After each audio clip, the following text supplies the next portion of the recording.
You're listening to The Critical Thought, where we challenge our listeners to use critical thinking when examining the teachings of Jehovah's Witnesses.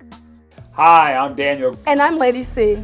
And the purpose of this video is to talk to you ladies about how to recognize and appreciate your full value as a Jehovah's Witness woman. Lady Cee, clearly you're a lady and a woman.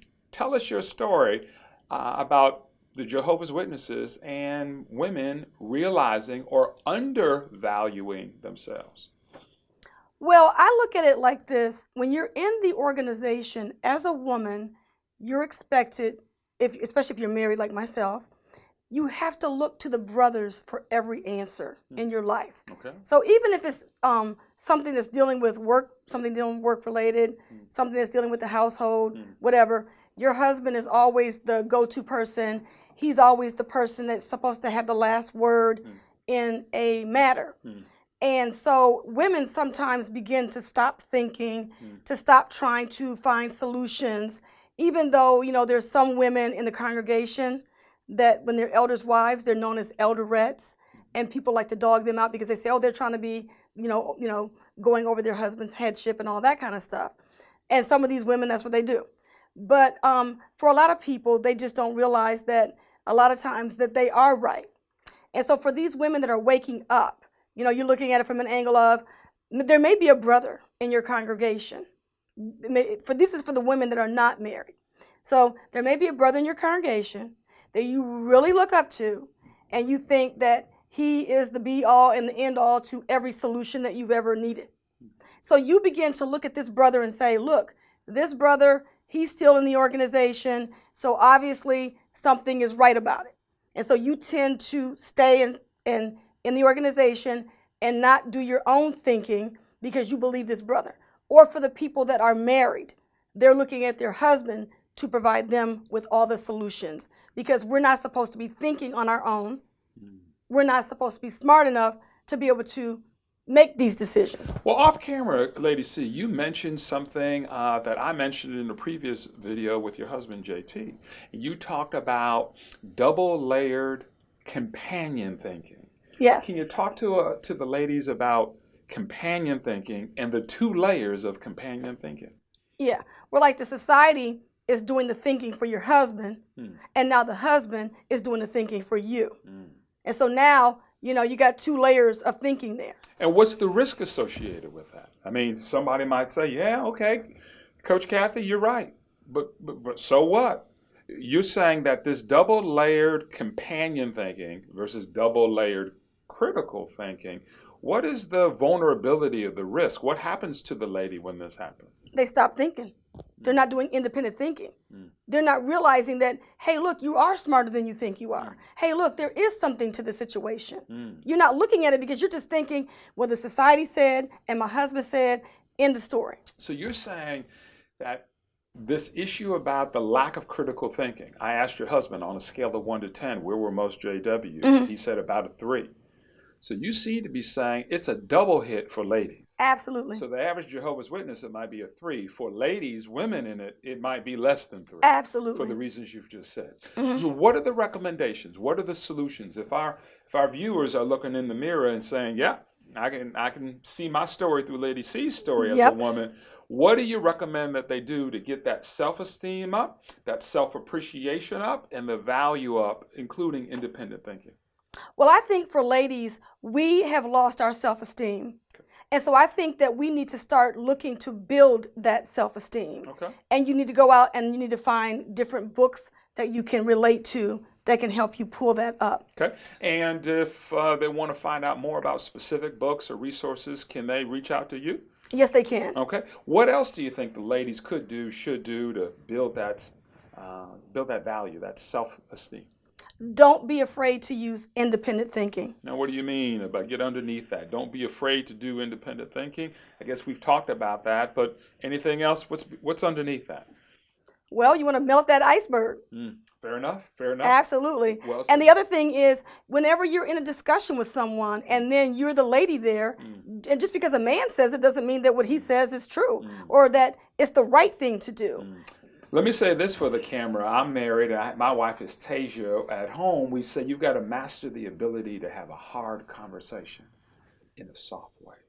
And most ladies, really, if they put the heart on it, they can do that. They can ask those hard questions in a soft way. Your point is, don't play the secondary role and not ask the hard questions. Be the lady, respect your husband or respect the elder or the man, but go there. Go there without going there. Hard conversation in a soft way, or a red conversation in a green way. You can do it, ladies. What's the third thing that's on the list in terms of what the ladies could do, should do? Woman, hear me roar kind of a thing. Right. Be willing to listen to your inner voice. Okay. Because I remember being out in field service, and the brothers are taking the group out. And the brother makes this comment, or he, sends us out, and he makes a really good decision in our eyes. And we're like, oh my God, if I was put in that same situation, I don't think I could have done that.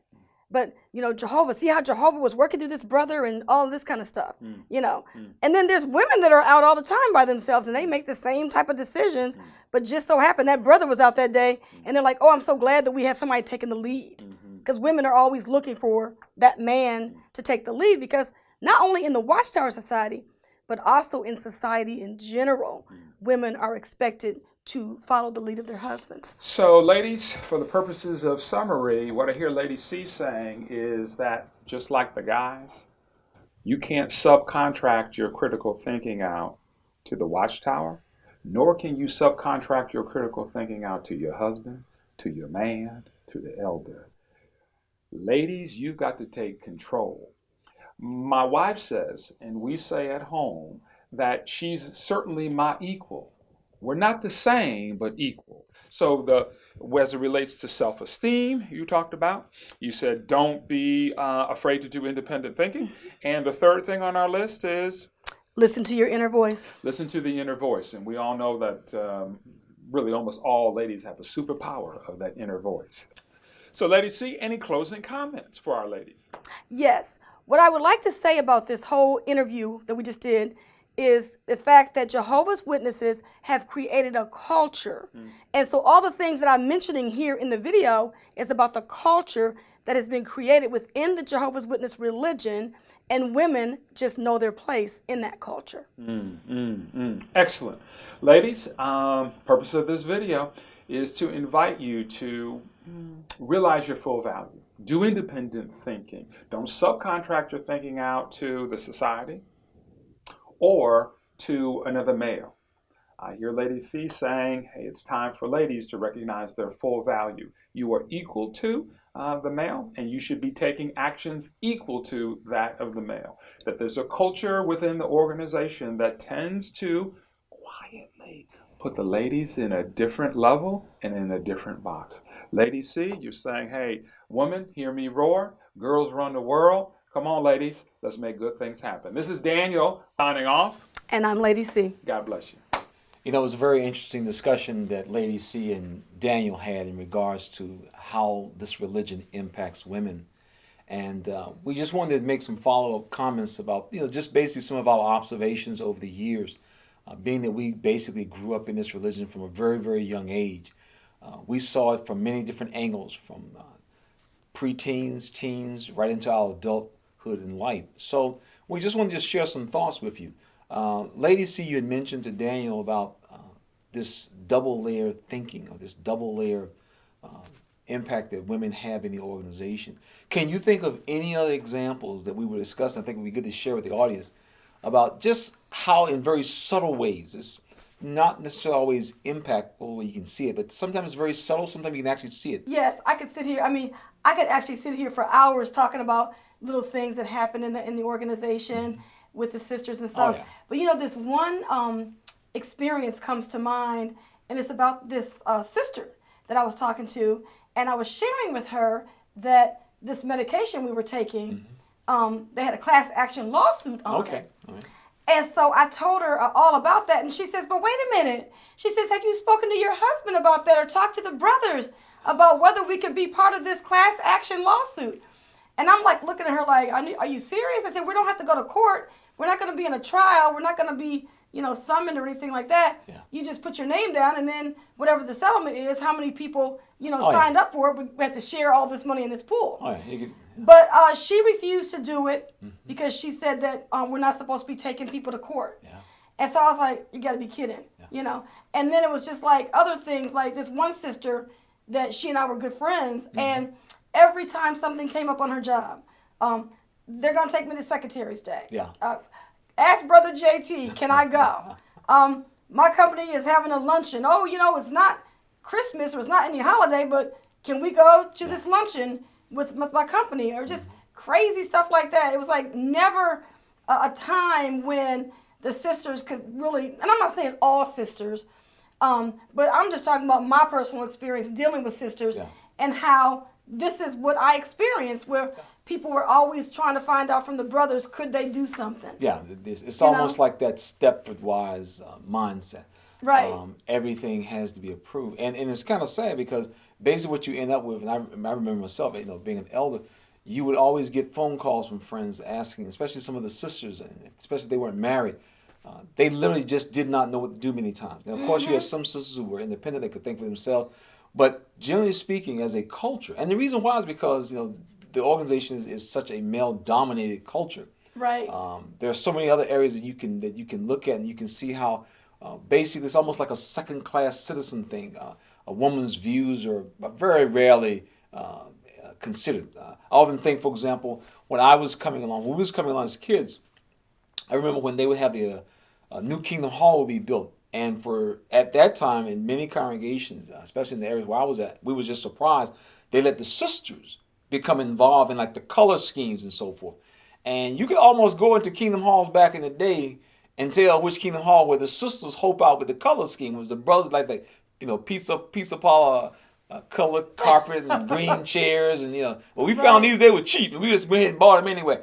And so you could just see that we're not letting the sisters be involved, the brothers will take care of this. And many times you look at the Kingdom Hall and the color scheme, you're like, yeah, the brothers definitely did this one. Exactly. So I mean, it's just in small things, but it's that constant. Well, sister, you need to know your place. Sister, you need to sit over here, and it impacts people, and especially today we see that there are more and more women who, and I know like in our congregation we were in, we had a very large population of single sisters. Many sisters, they were professional sisters. They owned their own homes. They had they was in business, so they were able to do a lot of things. Yet when they come to Kingdom Hall, everything just shuts down.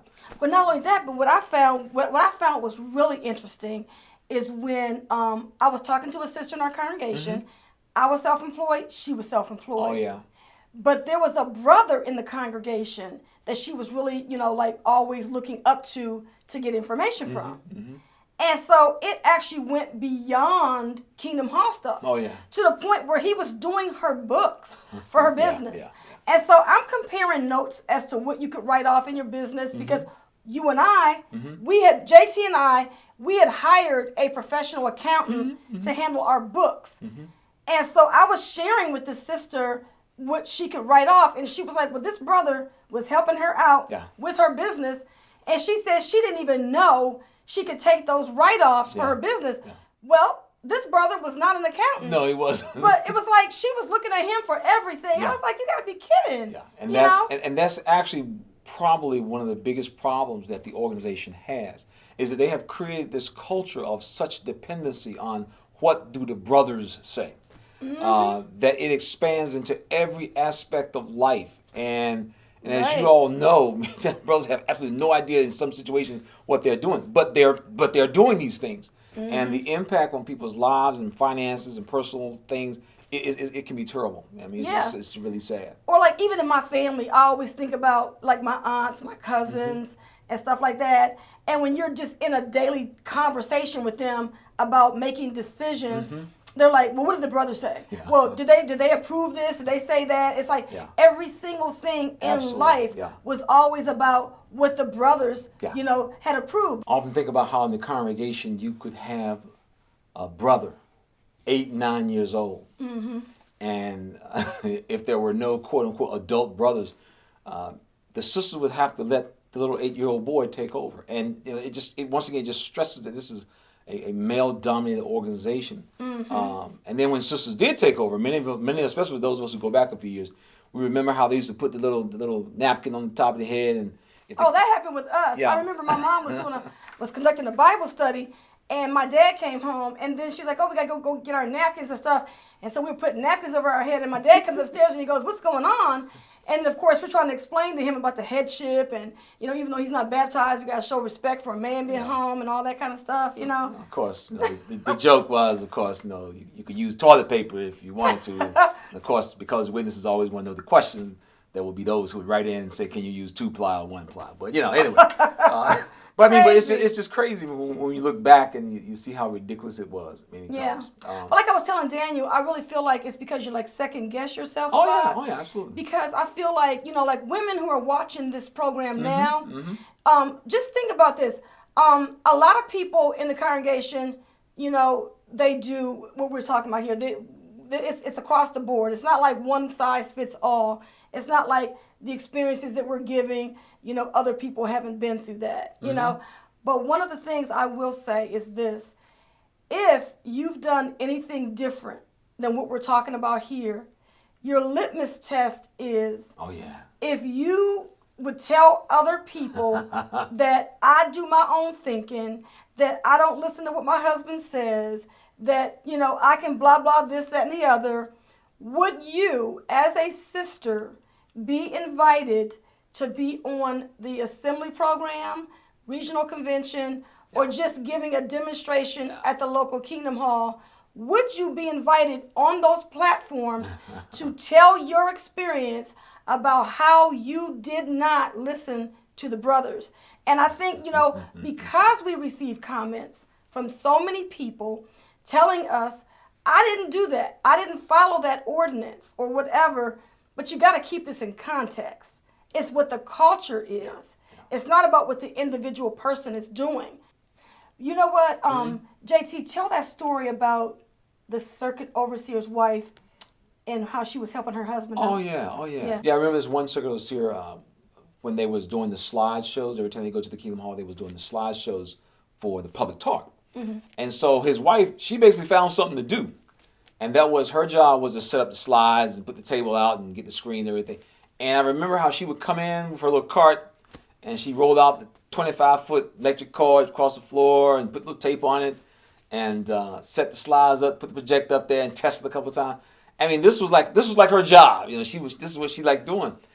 And I guess probably about 4 or 5 congregations down the road, boy, the brothers were like, I don't know if this sister should be doing this. And they actually took that from her. They would not let her say, we need a brother to do this. We need a brother to do this. So, I mean, it just doesn't matter. At almost every level, you will be clearly told what your role is, this, and that. And it's very unfortunate. It's just very unfortunate. It is. Yeah. I think you and I were talking about this a long time ago when we first left the organization. And it was about how brothers always had more things to look forward to in the Watchtower. Oh, yeah. Like a sister, when we go to the assemblies, we've always been encouraged, could you quit your job and do more in the field ministry? And so the only thing that you could do was pioneer. Pretty much. Now, you could be other things in extension to your husband, like you said, circuit overseer's wife, elder's wife, wife of a Bethelite. But you were just like coming along for the ride, as it were. Yeah. But the brothers, they had a little bit more to reach out for. Yeah. And I mean, I'm sure as brothers in congregations that may not have, gotten those titles that they dangle in your face, I'm sure that put a lot of stress on them too. Oh yeah. But I look at it like this. Because women are so vulnerable, because everything is extended to us via our husband, and we could not take on the role of his job if something were to happen to them, I think what makes it so frightening for women, and I don't even think women even think about this, because in the organization they're always talking about, Jehovah's going to provide. But think about the number of sisters that are in the full-time work with their husbands, where the husband was like the circuit overseer, or maybe, the circuit overseer and the district overseers, which they don't have anymore. Those jobs are immediately over for women. Yeah. If something happens to their husband. Yeah. So these are the kind of things that they have to look forward to or they have to worry about. Yeah, it's pretty sad because typically a circuit overseer's wife, the day he passes or the day he's no longer able to be a circuit overseer, she's by herself. Yeah. She had no career. Mm-hmm. And so she is in a very, very difficult position. And this is the type of thing that, as witnesses, we never thought about. I mean, the average witness never think, what happened to Sister Johnson? She was married to Brother Johnson when he died. Nobody really thinks about that. No. And since we have left, you get to hear all of these individuals who have left the work years ago, and now they're struggling because they didn't work a job, so they don't have a pension, they don't have retirement. Right. And the society, unlike in a lot of religions, where they make sure that their most diehard members are taken care of. I mean, Right. the priests, the nuns, when they get to a certain age, they have old folks' home, they have senior citizen homes, they have something set aside. Circuit Right. overseers, nothing. District overseers, when they told them to turn those car keys in, nothing. So for the sister, it's even worse. And so we see this double whammy. So it's sort of like you have women in society in general. Then on top of that, you're a Jehovah's Witness woman, and so it just piles on top, you know. Yeah, it does. And it's only when you stop and look back, you're like, man, that's pretty bad. Right. Yeah. And that's why when Daniel was talking about in those in the previous video about critical thinking, Yeah. when he interviewed you, and he talked about melting those icebergs and then going like 3D. Yeah. You know, a lot of us are just doing surface level thinking. Oh yeah, that's what we all were taught. Yeah. And it's like we never think about what happens, and because the scenarios that you're talking about with the circuit overseer, district overseer, and so forth, because those are not like in your face. It's not all up in your face. Yeah. Those illustrations, you don't think about it. Yeah. You know? Another thing is, like, many times when we do videos or when we're watching videos, we're typically thinking of it from a Western standpoint. Right. Okay? You know, United States, England, Canada, you know, on and on. Circuit overseers. But when you go into some of the third world countries, certain parts of Latin America, you know, where poverty is really high, a circuit overseer's wife down there, see, in the United States, at least she might can apply for some social benefit, you know, Social Security, you know, Medicaid, Medicare, or something like that. But in certain countries, they have nothing. Right. And so now she's done been out on the road with her husband for 30 some years. They have no money, they have no retirement, and he passes away, she's toast. And so now nobody knows her name. And so unless there just happens to be somebody that helps out, she is in trouble. And basically in the organization many times, once the organization uses you up and you can't do anything for the organization, you kind of put on the ice, you know, on the ice like the Eskimos and pushed out into the ocean. Yeah. That's right. And it's very, very sad. And I think too, not just like you said, the circuit overseers' wives, but for the wives who bought into being at home, not working jobs. Oh, yeah. You know, you're raising your children and so forth, which is like what I call Ozzie and Harriet days, because in today's society, there's a whole lot more women that are required to work because they gotta help the husband to meet the expenses of the household. Yeah, that's true. So you know, there's a lot more women that do work in the they do work secular jobs today. But for those people that maybe they're sitting there feeling guilty because they can't, because I know a lot of sisters that wanted to, you know, stay at home and not have to go out and work, but they had to work. But then they also carried this burden of guilt because they're always listening to the talks at the assemblies and stuff like that. And then people are looking at them. Yeah, they're looking at them like, oh my God, why aren't you doing more? And I remember this one brother in the congregation, we were out in field service. And so there was this one sister that he was talking about. He and his wife were like dogging out this sister. And they said, yeah, if Sister So-and-so would stop buying all those new dresses, she could go out and quit her job and pioneer. But I really don't think that a new dress has anything to do with her not being able to pioneer. I mean, it's those kind of things that people deal with on the day-to-day. It's the culture. It's the culture. It's the overall culture. Yeah. And then it just depends on the individuals in the congregation. Because that brother and his wife that was doing all that talking, they were regular pioneers. And they seemed to talk about people who couldn't pioneer. And if you were in the car group, you heard everything. You know, you heard about everybody, why they weren't doing it, how they should be doing it, how they could be doing it. And so then you knew that once you weren't in that car group, that you were next on the line to be talked about. You know, so it was one of those kind of things. Yeah, you know? That's true.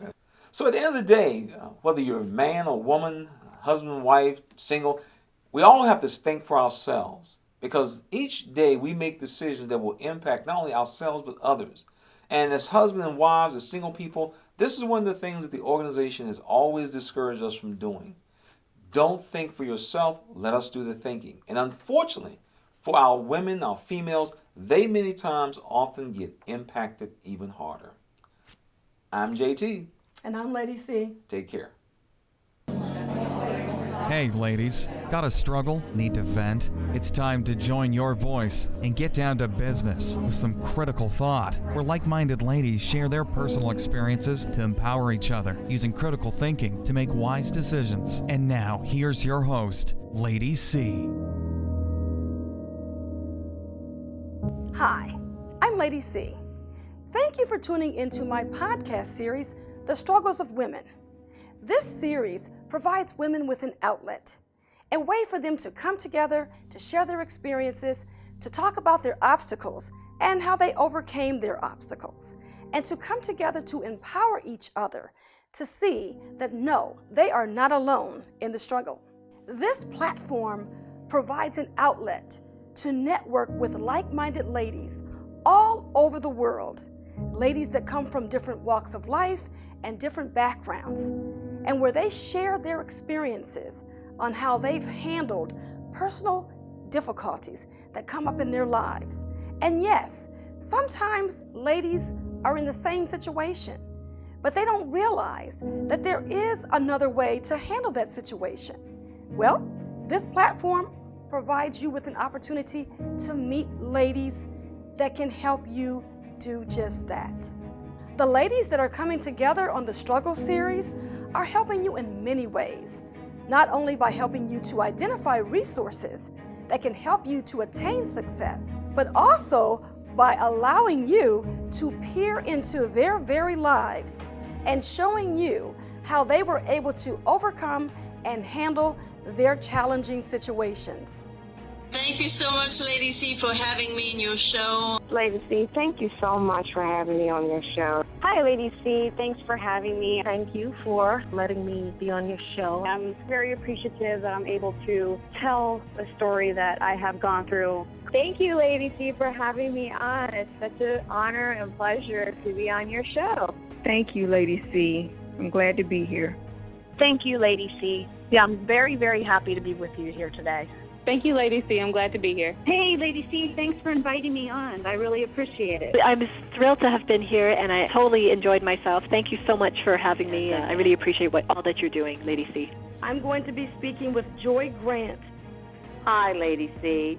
Hi, Lady C. Thank you for having me on the show, and I think it's great that you are providing a platform for women so that their voices can be heard. This platform is also dedicated to helping like-minded ladies to use critical thinking to make educated and wise decisions. If you are a successful lady and have overcome many challenges in your life, and you're interested in joining your voice to help women as they strive and grow in a challenging world, I'm looking forward to hearing your story. This has been Lady C. Thank you for tuning in. If you've been in the struggle and want to appear as a guest on our show, email us at info@criticalthinker101.com. The views and opinions of our guests do not necessarily reflect the opinions of critical thinkers.